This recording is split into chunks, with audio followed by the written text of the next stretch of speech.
Hello, I'm Marian Arrowsmith, and welcome to our show. Today we have William Barker.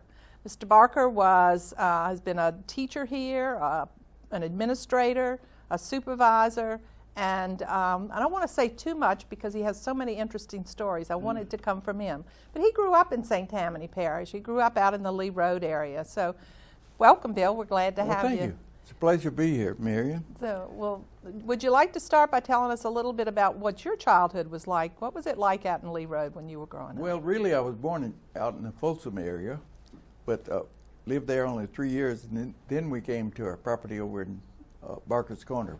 It wasn't Barker's Corner then, but I grew up there in the Barker settlement, you might call it. But started the school at Pilgrim's Rest when I was 6, and that was right in the middle of the Depression. We were having some rather hard times, and people found it hard to make ends meet, you might say. But I like to tell about that my experiences at Pilgrim Rest.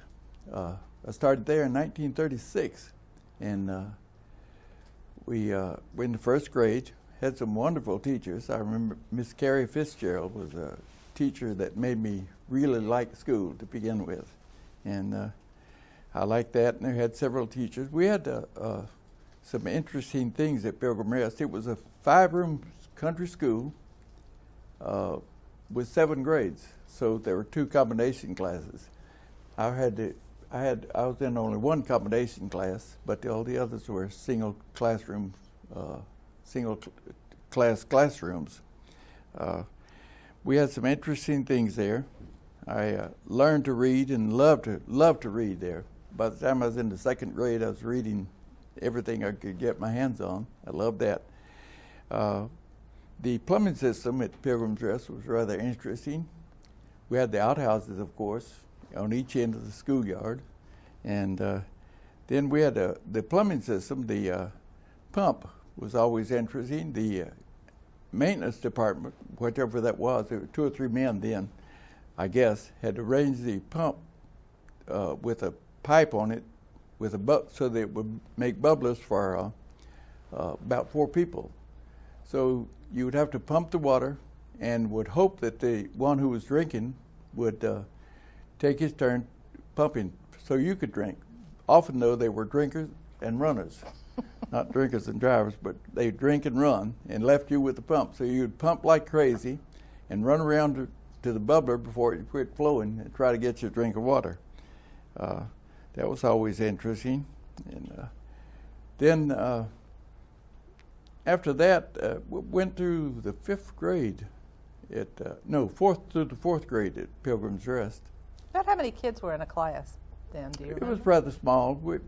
We only had about 100 people at Pilgrim's Rest, so I can't recall the size of the class, but they were rather small, 20, maybe 25 at times. Mm-hmm. But had some wonderful teachers there.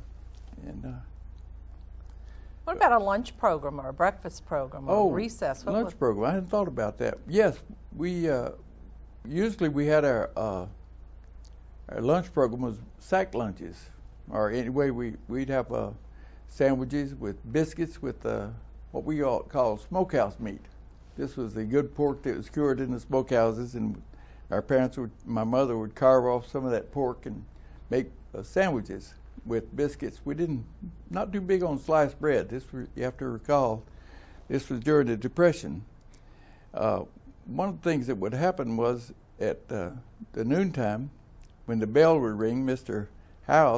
Joe Howes, the principal, would ring the bell for the lunchtime, and the kids would flow out of the classrooms, and the pigs would flow out of the woods, and would join us for lunch. Occasionally they would steal lunch, but mostly the kids would just throw them scraps. Only one boy got bitten by a pig. Now, were these wild pigs or no? It was they were open domesticated range? pigs, but back then there was no such thing as a stock law, and so animals roamed freely about the countryside, and so the hog owners and the cattle owners and everything. The yard was fenced, but it wasn't pig-proof, and so they just charged right on in and helped themselves to the lunches if they could. You had to guard them closely.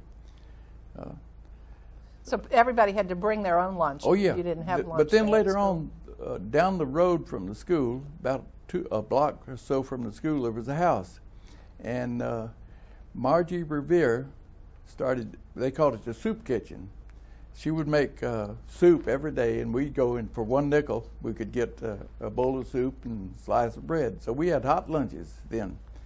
I guess I was about the 2nd or 3rd grade when we started that. Incidentally, Margie later became a famous restaurant owner in Covington. The Courthouse Cafe was wow. Margie's. So she went from the 5-cent soup to 99-cent plate lunches. So that was interesting. One of the things as I progressed through school at Pilgrim's Rest, we got near the time when the schools were going to be consolidated. So they had to build a school at Lee Road. And this was during FDR's term, and the WPA was big then, Workmen's Progress Administration or something. So that was when people who were without jobs would be hired by the WPA, and they built a school. I got to watch that school being built by the WPA. One of the things I recall was the amount of dirt they moved with only shovels and wheelbarrows, hundreds of yards of dirt. They made inclines there and cleared areas, leveled areas for playing fields and whatever. But a lot of dirt was moved with this wheelbarrows and shovels. It was old red clay, a lot of it was sticky. So one man spent a lot of his time making wooden paddles or scrapers for the shovels. The shovels would get so clogged up with the clay that the man would have to scrape those shovels with those paddles, and this seemed to be his full-time job. But anyway, I watched the construction, the cement block building, and as it went up, the men worked hard and they needed the money, and they worked hard. I doubt they made more than $2 a day, or some of them made only $1 a day. But they did a good job with it. The community, of course, told many stories about WPA. Some of them might have been true. Some of them, of course, were not. One story they told about while they were working on the school, that some of the men got hurt leaning on their shovels. The termites ate the shovel from under them and caused some problems. There was another tale, and this one might have been true, that one of the shovel men wanted a promotion. And he asked the foreman about that, and the foreman said, "Well, go up there and measure a window for me, and let's see how you are with tape measure." So he came back and asked the foreman to ask him how wide was that window, and he said it was 2 hammer handles at about that much. So, but they worked hard, built a wonderful school there. The basic school is still standing. The old, I'm sure the cinder block building is still there. That opened in 1941, I think, Marian. I started there in the 5th grade. We joined in with Middle Road and Union Grove, 2 other small country schools. So then we had a big school, Lee Road Consolidated, I believe it was called. I'm not sure. I've often asked, I don't have many people to ask now, but I can't recall if we had electricity then or not. What about school buses? How did children get to school? Once Some of those in the further areas had buses. I can recall 1 or 2 buses that would come in and bring some from the Union Bush area. Well, it wasn't really bush, a petard bush, a Union Grove area. One came in from Middle Road area. Incidentally, that was Middle Road then. That was all it was. Now it's 437, I think, Highway 437. What were your summers like growing up? Oh, very interesting. A lot of swimming in the swim holes and along the creeks and the rivers and whatever. Well, very few rivers, but the creeks around there. We did a lot of swimming. Did a lot of work too. We got together. There were usually 4 or 5 of us. The boys could find each other, and we'd get together and play ball during the summer, what have you. But no hunting during the summer, of course, but during the winter we'd get together and try to hunt some.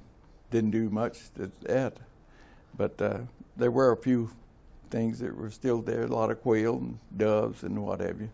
So we'd get to hunt some during the summer, not during the summer, but during the hunting season. But mostly getting together, playing ball, and swimming during the summer. So you went on through Lee Road, and then you went to high school? I went to Lee Road. At that time, Lee Road went to the 7th grade. Then I went to Covington High for the 8th grade. And I'm always confused about this. I think sometime during that time, the state school system transferred to 12 grades in this high school. And I don't remember if I was graduating in that 12th grade group or 11th grade group. But somewhere around 1948, I finished. That was a hard time. The high school was a hard time, Marian. This was during the war in the 40s. And the men had been drafted, and the women many of the women were working in the defense plants and the aircraft plants and all of that. So we had just a string of teachers that flowed through Covington High at the time. And so it was not unusual to have 3 or 4 different teachers for one subject during the year. It was not a very good time for that, not a good time for education. And there was a Mrs. Plummer, though, that I thought that I was doomed to failure. I just couldn't seem to get it together in high school. But a Mrs. Plummer, the principal's wife, was very supportive of me, and she encouraged me and convinced me that I did have normal intelligence, at least, that I had some potential. I always loved her and thought she was a wonderful person. So after high school? After high school, I finished in 1948 and found any kind of work I could do. Mostly, I think I worked out at St. Joseph's Abbey. There is maybe working on a farm, I think I was working on a farm. But I decided that wasn't for me. I wanted to go to school, get some more education. So I finally went to Southeastern. It was Southeastern College then. And went to Southeastern in 1949. Started in February of 1949. And had a lot to learn there. I knew country boy there, staying in the barracks. We had the old military, Navy barracks, they called it, that we lived in. And we were thrown in there with these guys that come back from the service and were back in school and what have you. It was very enlightening experience for me, being out in the country and what have you. But we had some wonderful times there. How did you get interested in education? Marian, I don't know. I started off in business administration. Then some way I got into business education, and I got typing and shorthand and all of that kind of stuff, and decided I wanted to be a teacher, I guess. But that didn't work out too good in the business field. So, but I had some wonderful school. I enjoyed it. I lived out in the barracks, and lived there, hitchhike home on the weekends. One time I was hitchhiking home, and this gentleman picked me up. He started asking me about school and what have you, and wondered if I had a scholarship. I said, "No, sir, I have no scholarship." He said, "Well, you go in to the president's office Monday when you go back and tell him I said to give you a scholarship." This was Mr. Irwin Roush, and he had some scholarships he could give out to people, and this was what they called a legislative scholarship, $25 a semester. And that came in handy because, goodness, food and lodging cost $30 a month then. And tuition, I recall that first semester, my sister paid that for me, and that was $66. So we had to come up with a lot of money. So I every chance I'd get, I'd work. But during the time I was at Southeastern, the Korean conflict started. And they were about to start drafting. And in order to keep from being drafted, if you wanted to finish school, you had to stay at the top 1/4 of your class. And I think you had to go straight through. If you got out of school at all, you were subject to be drafted. So I went straight through then, summers and everything, working when I could. I could always find a job out at St. Joseph's Abbey. They were very good to me. And well, I recall one time I worked during the Christmas holidays out there. Father John LeBlanc was a maintenance supervisor, and he hired me, and I worked 2 weeks during the Christmas vacation, and he gave me a Christmas bonus, $25. So that really helped me out for the next semester. So after you graduated from college, you graduated with a bachelor's I of... graduated from South SLC then. It was just a college. Yeah, so I graduated with a bachelor's degree. And in education. Business education. Business education, right. That was it. I'd almost forgot the business part. But I graduated from there and in August 52, I think. And got married then, and shortly after that I was drafted, went into the Army. Once I went into the Army, the typing and shorthand, well, not the shorthand, but the typing was a much prized skill. I was always working in some clerical office in the Army there. And as a result, I stayed in Fort Bliss, Texas the whole time. That's in El Paso. Tell us about how you got into the school system in St. Tammany and some of I got out of the Army in November, I think, of 54. And there were no jobs available in business education. There were only 3 high schools, I think, at the time. Maybe Covington High, Mandeville High, and Slidell High. So very few business education jobs. So since I had to kill time, I went back to school to get my degree, my certification for elementary education. I had the GI Bill, so that helped. So we went back to Southeastern to get work on that. Skip Shane and I went back together. He was working on some certification, I think. But got into that elementary education, and from then finally got a job that after got that, well, I got almost through the certification part, and got a job at Fifth Ward teaching in 1955, and on a T certificate. I still had to go back and get more classes or courses that were needed, and I worked on that during the Saturdays and whenever there was a class available, and summers in. And but it was a wonderful time at Fifth Ward. I taught the 6th grade there. I see those kids, put that in quotation marks, kids. I won't talk to them about school, but they want to talk about their grandchildren now, or even great-grandchildren. So I don't get to talk about the old school times much. But it was wonderful. The people were wonderful up there. They really just embraced us, my wife and I, and we lived up there. And you were making big money then. Big money, $2,400 a year. And of course, about then we had already had 2 children, and we're having more. Incidentally, we have 5 girls. I don't think I told you about that, but my wife and I had 5 girls. We had some wonderful times at Fifth Ward. The people were so kind to us and so good. I recall teaching in the 6th grade at Fifth Ward. We had one young man, Russell, who had skipped the 5th grade. That was our gifted education program then. By skipping a grade, you could, that was taken care of. So he was very intellectually gifted. He skipped the 5th grade and was in the 6th grade. And he was still the brightest boy in the room. I recall one time I was in a science lesson. I was telling him about how the water will bend the rays of light and make different colors, and how the rainbow was made. And you could spray some water up there, and between you and the sun, it would make a rainbow. And Russell said, "Mr. Barker, you better be careful there. You better leave that alone. That's God's business." Russell later became a doctor, I understand. So when you left a Fifth Ward?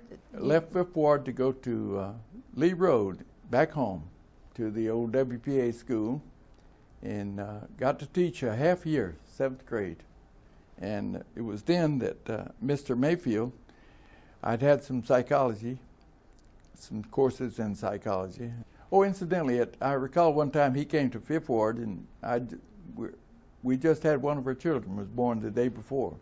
And I was pretty well worn out teaching it. And here was Mr. Mayfield there to supervise me or observe me. But he was a very kind man. And instead of supervising me, he just took over and taught the class and let me rest. I guess it served another purpose. He was able to give a demonstration on good teaching, you know. So that helped out too. But I always appreciated that. Taught a half year at Lee Road, and Mr. Mayfield then asked me to go to Southeast Hospital. Tulane University was training child psychiatrists at the time, and they wanted children. And so they had children at the hospital, but no school for them.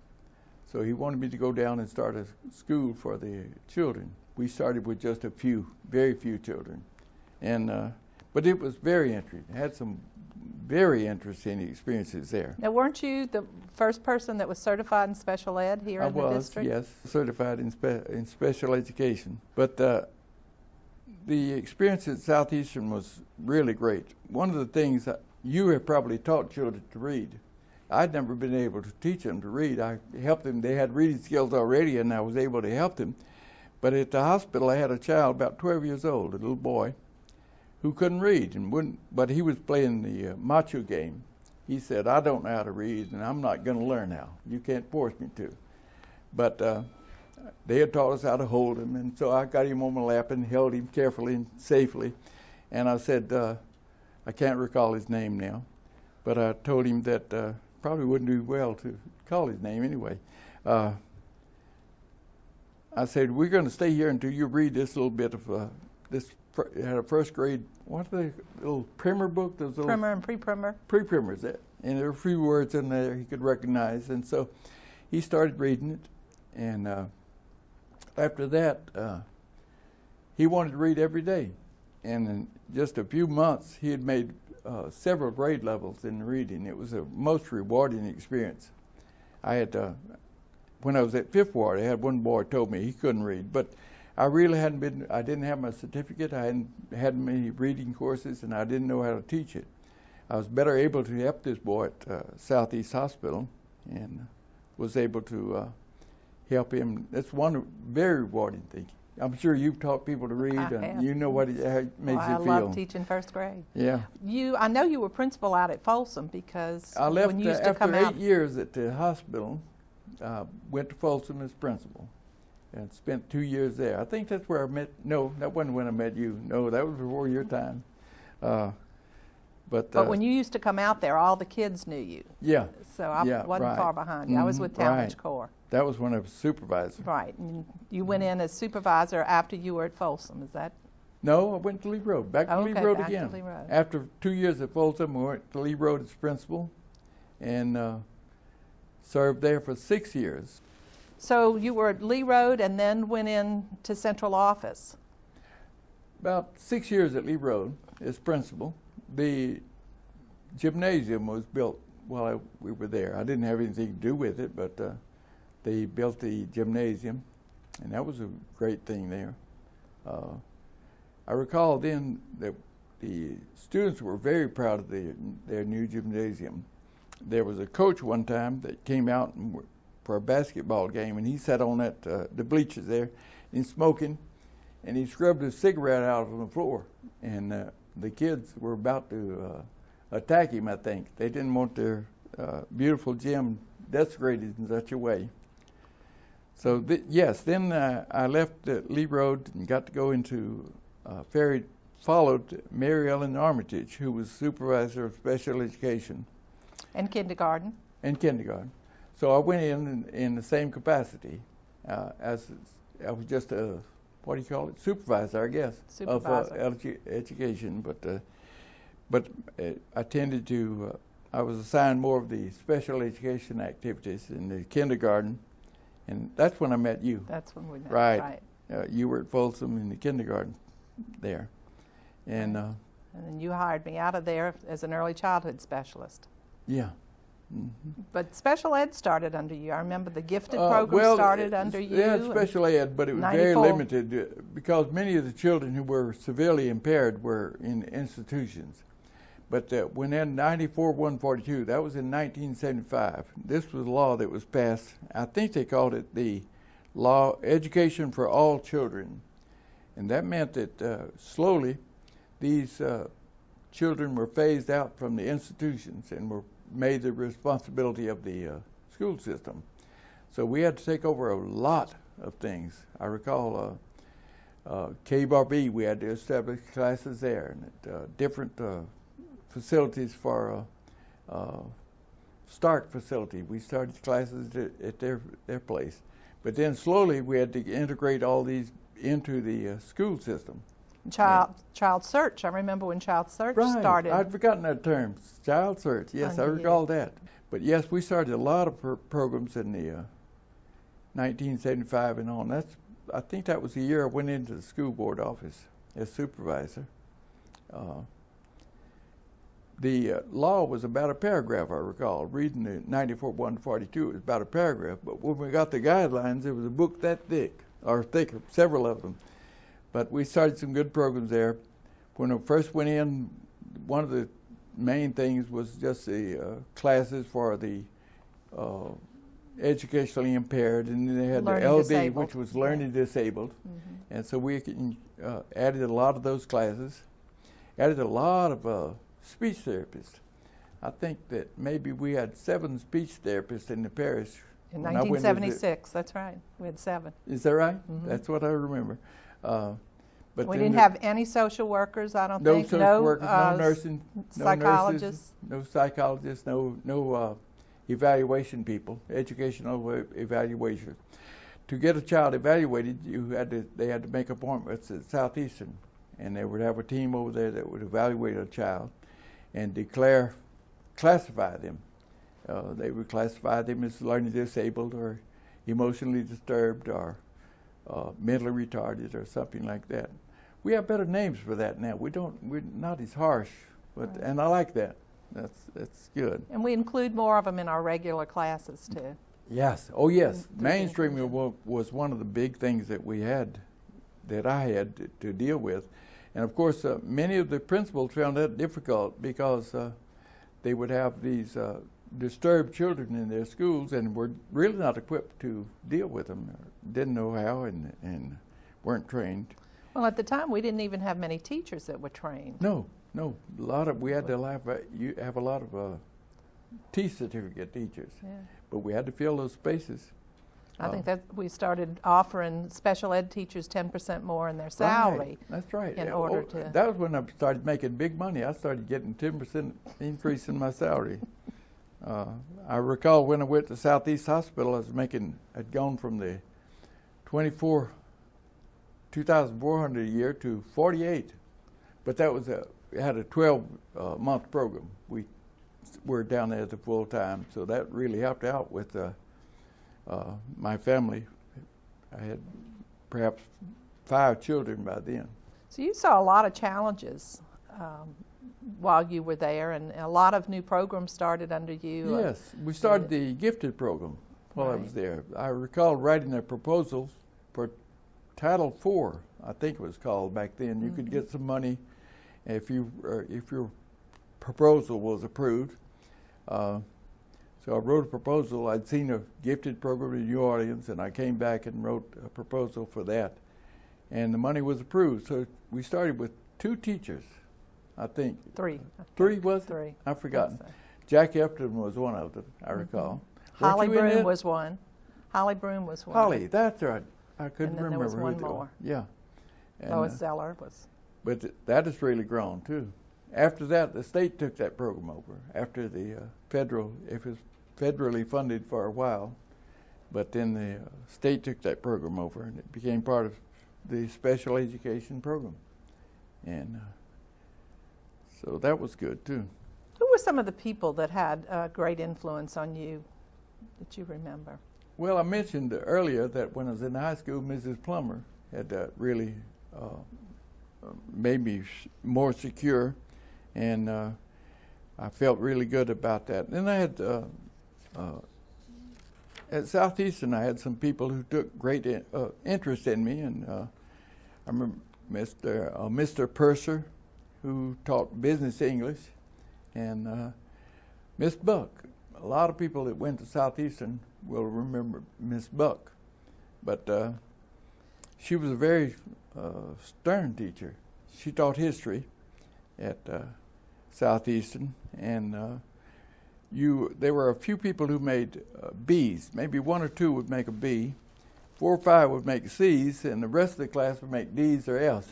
But Miss Buck seemed to like me, so I made C's in Miss Buck's class. And but I think you were telling me a story earlier that you didn't get to graduate with your class. Right. When I graduated in '52 in the summer, there were they had only one ceremony during the year, and that was the following spring. And of course, when that came up, I was in the Army. So I'm sure I graduated in absentia, and I'm sure they sent me a certificate. And I appreciated that, but I evidently lost it. But then 50 years later, I got invited back, 50 years later, to graduate again. They called it Golden Grads.